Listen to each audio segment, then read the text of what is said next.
On day two, we are picking up on whatever has been left over from day one, in particular the section on biographies is then followed by a section that is looking at the kinds of problems that people experience in the work that they do.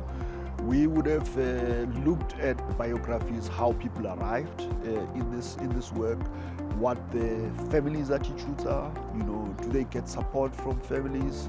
What do the communities think about the work that they do? So there's a lot of things that people have to unpack in a space that is safe for them, which then allows us to then home in on the different kinds of problems that people encounter, from the conditions of work, where it's a summer and there's organic waste mixed in with plastic. There's people struggle with neighbors and how neighbors perceive them. They struggle with police. They struggle sometimes with the local government, to work with them, to be taken seriously.